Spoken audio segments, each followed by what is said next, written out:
Step your toes to the edge of reality and look over. There you'll find the terminus, where all things mighty and meek end up, where the fabric beneath you frays and the numinous arrives, uninvited. Witness futures all too familiar and presence uncanny. Monsters undefeated and heroes untested. It is the ineffable realm that all will encounter in time, for there you can only see when the lights go out.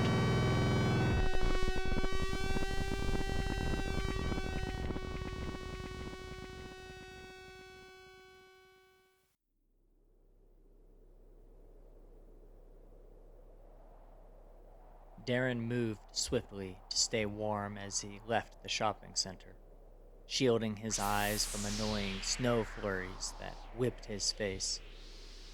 He'd been in this state before and absolutely hated it. The feeling of being in limbo and not having a place to go. It compressed him like 1,000 pounds on his shoulders and made him small. It made him feel physically small, but also emotionally demoralized as he conserved every scrap of energy and effort since he didn't know how long he'd be in that state. It shrunk the future and the past too, as he could hardly think ahead. He existed, moment to moment, satisfying his hunger and thirst and exhaustion as they came to him. It made him so small that he didn't feel like he existed. Darren marched on through the heart of town beneath a white and gray sky.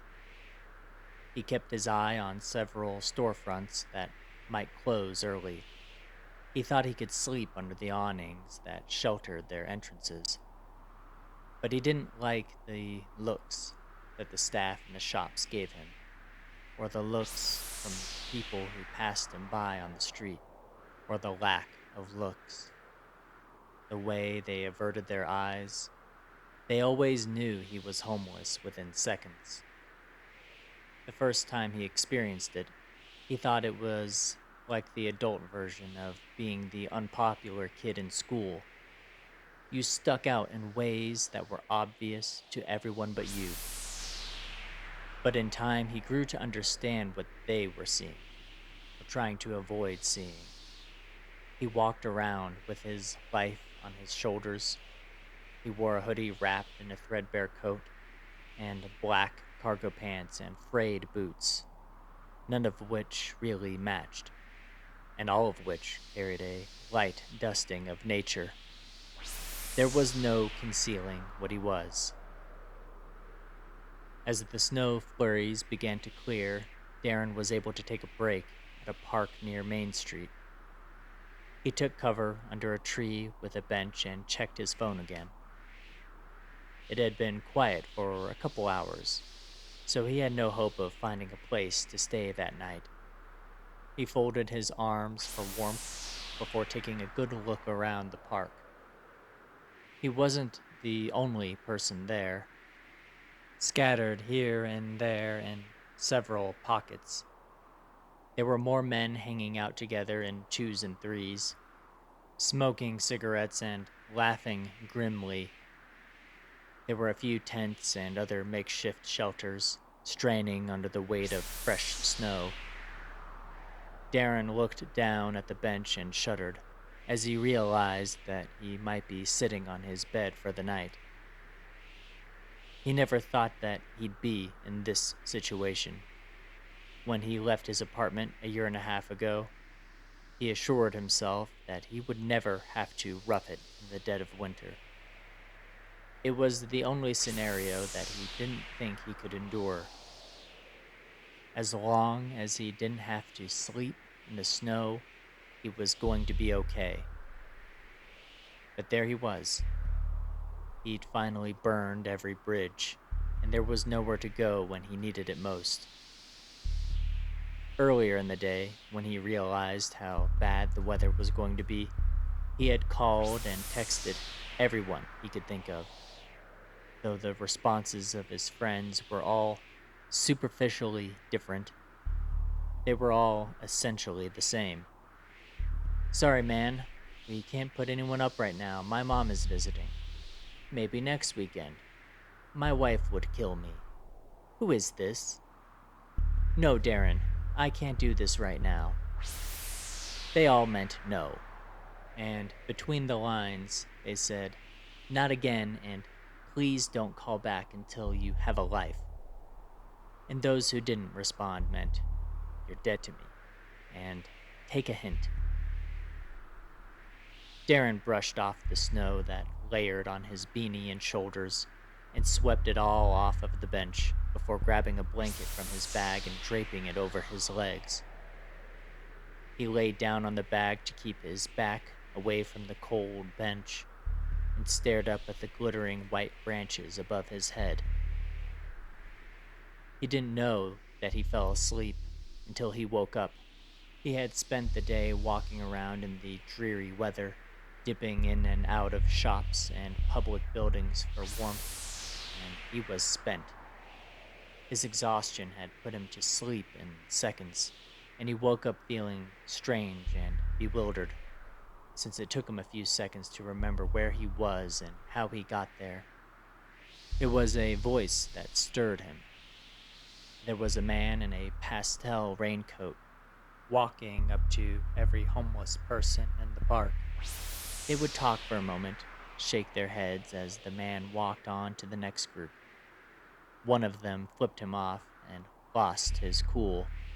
It was a black man with a short white beard, all bundled up in puffy clothes and scarves. He began shouting at the guy and even gave him a shove. The man backed off with his hands up and walked away. He was about to leave the park entirely until he spotted Darren and made his way over. Good evening, sir. How are you today? The man smiled. I'm all right. I don't think I've seen you here before. What's your name? Darren. What brings you out here? Darren looked down and kept his mouth shut as he shivered. A fresh snow assault began to fall as a gust of wind whipped through the park. The trees bristled under the strained and loosened clumps of snow from the branches that fell onto the bench. You're not in any trouble, Darren. In fact, I think I can help you out. My name is Logan Peel, and I work for the city. As you can imagine, we don't have the resources to help many folks right now, he said as he looked at the rest of the homeless people in the park.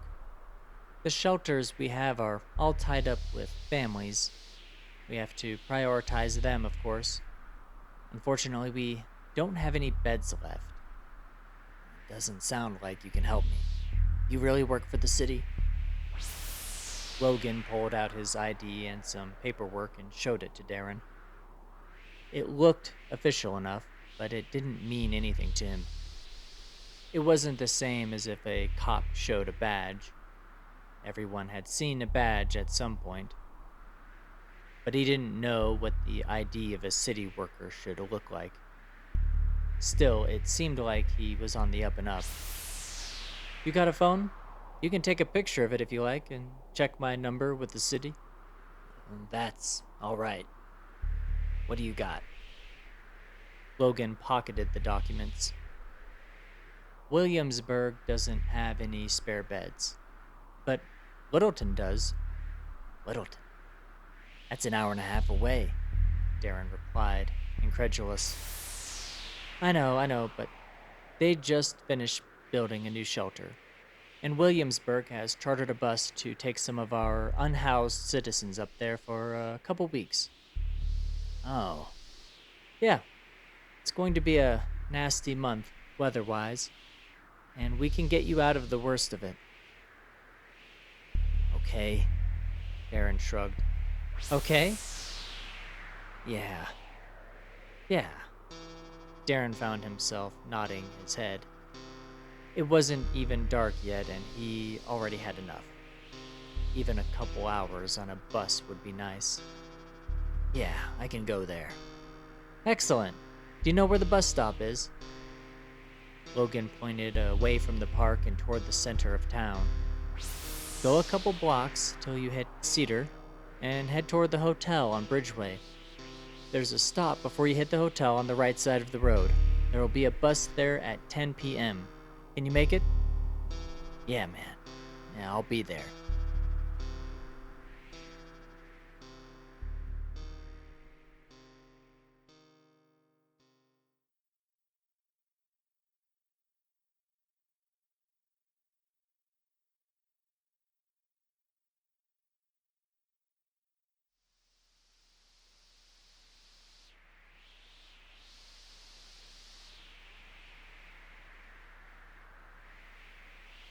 The bus stop was on a dark stretch of road without any street lights. There wasn't much of anything in that part of town. A couple of warehouses, mechanic shops, and industrial supply distributors. It was a strange place to have a bus stop. Darren got the impression that it used to make sense. There was a shopping center just down the road that was now completely abandoned. It used to have an enormous department store ringed with coffee shops and fast food joints. Between that and the hotel, it was a sensible place for a bus stop, but not so much anymore. After the department store went under, the other shops weren't far behind. Darren arrived early, as he had nothing else to do with himself and was determined to not miss the bus. He had showed up in the early evening, just after dusk, and was disappointed to find that there was no real bus stop. There was no bench to sit on, or any kind of shelter to shield him from the snow or wind. Just a small, bent metal sign that assured him a bus would be there. Darren hovered around the area until long after the sun went down. When 10 p.m. approached, he wandered over to the sign and sat down on the wet curb. He hunkered down and folded his arms as the snow fell and accumulated on him. He waited 10 minutes, then 20, then 30. He knew that the bus wasn't reliable in this town, so he held on. He waited there until after 11 p.m. with shaking knees, clenched fists, and numb lips. It took a long time for Darren to admit to himself that there was no bus. Or maybe there was a bus, but he was given bad directions. Or maybe the bus driver didn't think anyone would be at this stop and skipped it. Whatever the case, there would be no bus to pick Darren up. But to face that possibility meant that he had wasted a lot of precious time in the cold. He assured himself over and over, minute by minute, until the dropping temperature forced him to act. Darren cursed as he stood and stumbled in the snow. He now had to make a very sharp pivot in his plans for the evening. Once he admitted that there was no ride, he suddenly felt vulnerable. More vulnerable than he had ever been before. He was far from any help, and in fact, hadn't seen anyone drive by in hours. There was a real chance that he wouldn't make it through the night, or at least wouldn't make it through intact. He suddenly had to scramble to find somewhere to sleep. Darren took a look around as his shuddering breath clouded the air around him. In all directions it was nothing but warehouses, parking lots, and abandoned smokestacks. But just down the road, he could see a few flickering lights in front of the empty department store. Though he wasn't sure if there would be anything promising there.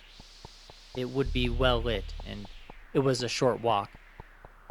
He at least stood a chance at finding shelter, and if there wasn't anything there, Darren told himself he could double back and find his way downtown.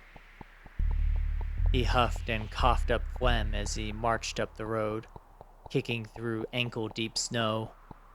The lights closed in, and Darren looked both ways along the wide, multi-lane road. The snow and the dark reduced visibility, so he raced across the slushy pavement, all the while fearing that headlights would show up at any moment. When he reached a drainage ditch on the other side, he took a quick glimpse over his shoulder, then did a double take. There in the distance, he could see the headlights of a bus pulling away from the stop where he had waited all evening. Darren cursed as he began to walk back into the street, hoping to alert the bus driver. His heart sank as all hope drained from him. The bus slowly passed him as he waved his hands at it. It rolled on past him, just a few miles an hour, and didn't stop. Darren cursed and shouted again, in a final vain gesture that was just as much an attempt to stop the bus as it was a frightful explosion of impotent rage. He scooped up a fistful of dirty snow and gravel before hurling it at the back windows of the bus. It drove off into the flurries and quickly disappeared under a blanket of darkness. Darren turned away from the fleeting red lights, only to meet the approach of bright headlights on his side of the road. He bolted toward the drainage ditch as a pickup splashed his back and head with snow slush that melted down his neck. His awkward retreat sent him tumbling into the ditch, where he was engulfed in several feet of white fluff. He pulled himself out and struggled up to the surface, seething and shaking, colder now than he had ever been before. On top of the icy dampness on his neck, snow had worked its way under all his clothes and shoes. He shuddered and whined under his breath as he limped toward the abandoned department store. He approached the flickering orange glow of several lights above the parking lot, trudging through the heavy snow, shoulders heaving and pulse pounding as he struggled to breathe in the icy air.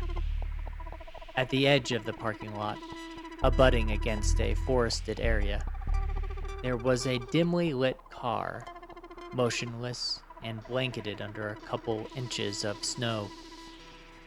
Darren went straight for it. As it came into closer view, it appeared abandoned. He didn't know the make, but it was clearly a mid-sized sedan from the 90s. The hubcaps were missing from tires that looked like they needed a little air. The maroon paint was peeling along the edges of the doors, exposing rusted metal. It was clearly abandoned, and he thanked God as he reached out to open the left passenger door and found it unlocked. He threw his backpack in and crawled inside before swiftly closing the door. He shivered and rubbed his numb hands together, panting with relief. It was still icy inside the car, but nothing like what he'd been through outside. It was dry, and the air was still. He moaned and shivered as he began to undress in the awkward confines of the back seat, and replaced his wet shirt and socks. When he got himself all bundled up again, Darren pulled a sterno can and enamel camping plate from his bag. He set the sterno on the plate and centered it on the middle console between the front seats. With the light of a match, a blue flame sprung up, emitting a sphere of warmth that Darren put his hands in. He closed his eyes and sighed as the feeling returned to his skin and flesh. For the first time that day, he really felt that he was going to make it through the night. As the terrible chills left him and his heartbeat slowed, He began to take in his surroundings. There was a quiet beauty to the snowfall outside, a beauty that can only be appreciated when one is no longer suffering the stinging wrath of the elements. It was an awful lot like going to visit an aquarium and watching a shark swim by just feet away. There was a grace to the creature that could never be seen if you were sharing the same water.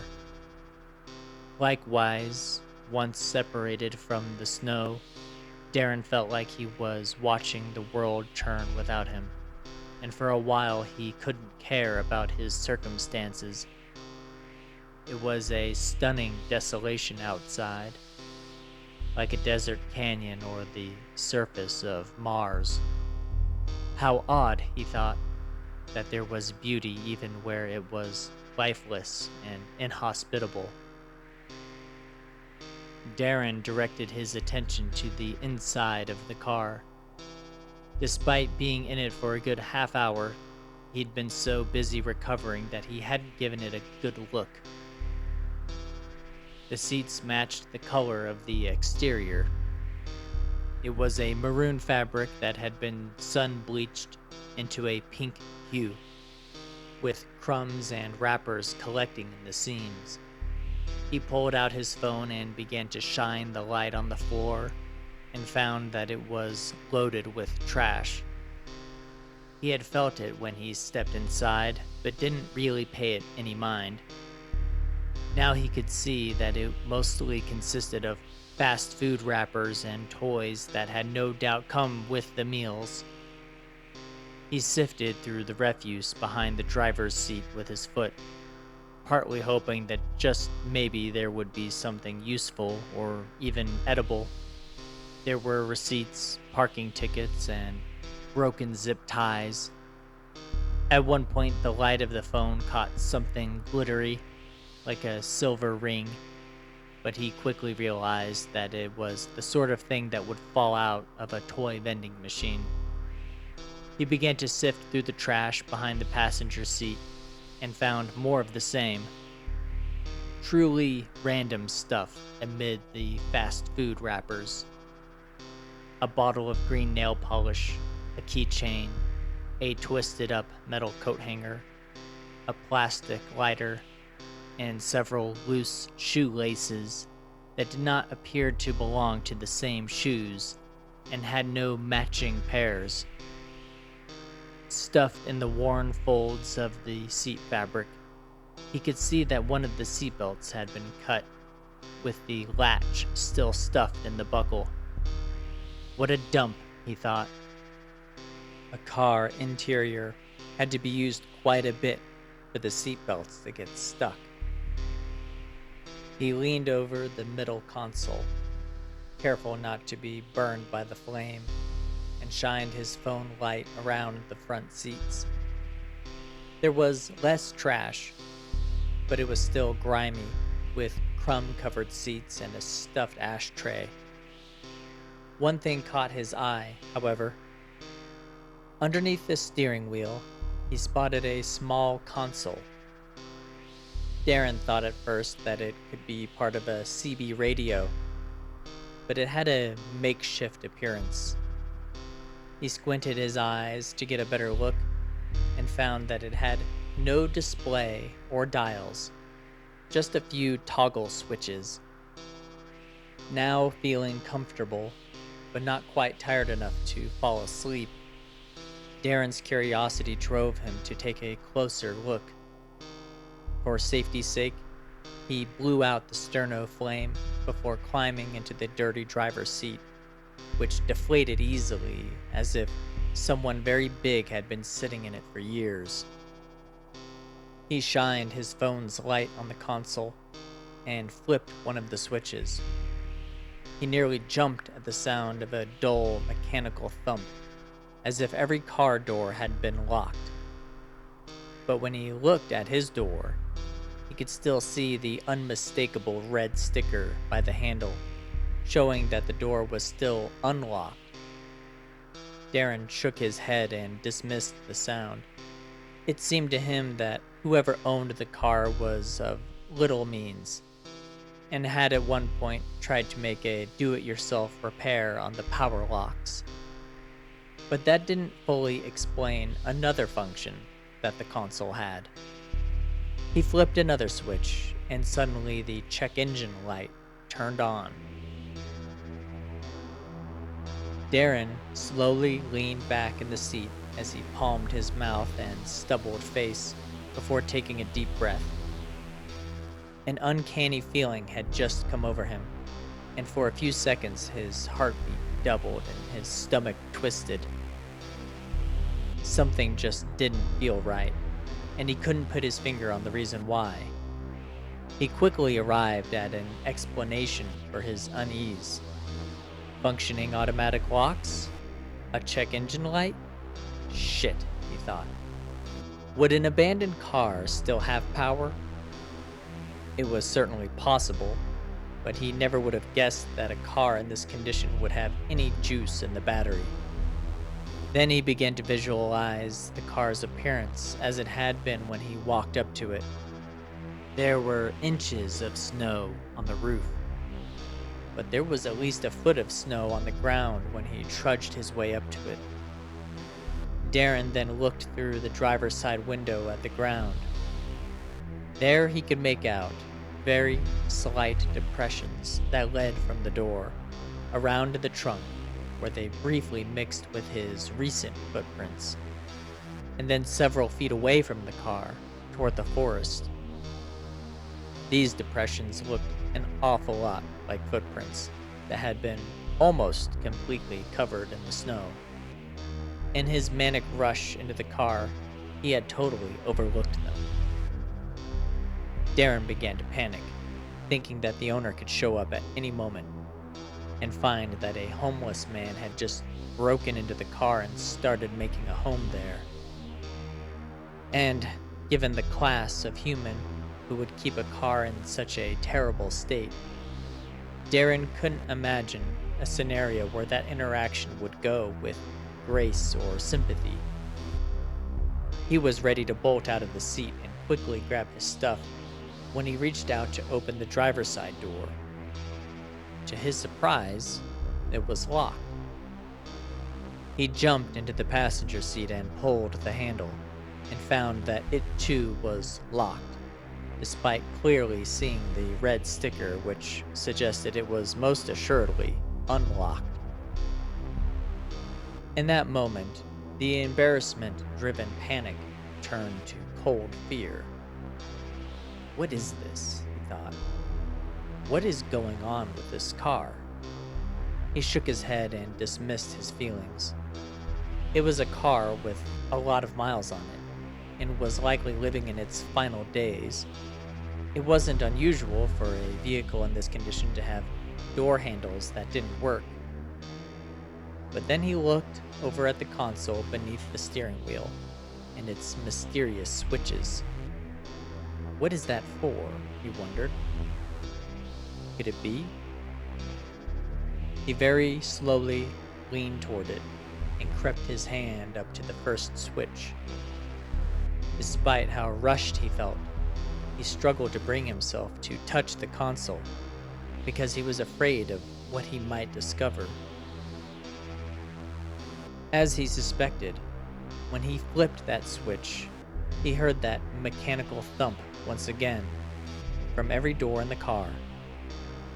He shuddered, a cloud of cold air on his breath, as he eased back into the passenger seat and tried to open the door.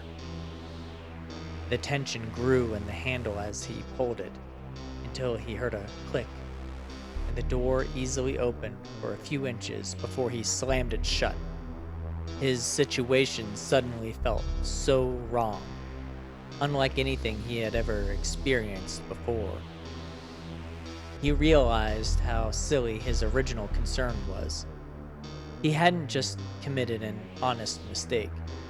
He hadn't just taken something with the appearance of trash only to discover that it still belonged to someone. No. He suddenly had the feeling that he was in a spider web.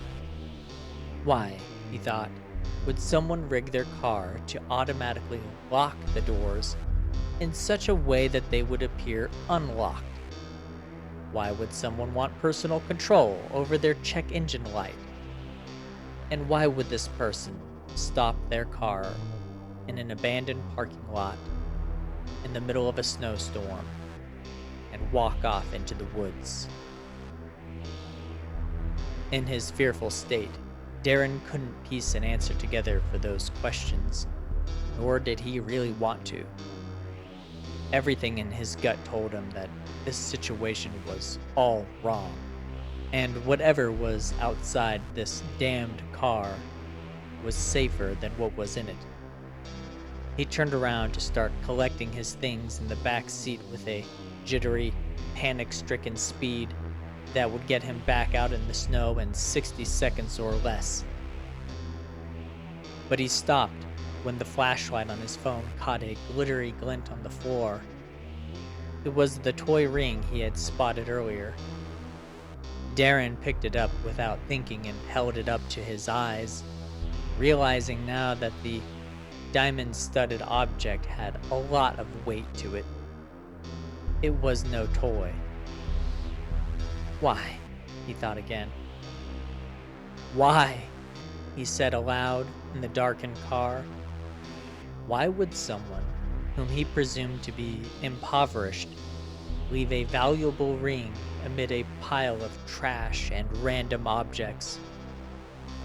Nope, he thought. Forget about it, and get the hell out of here.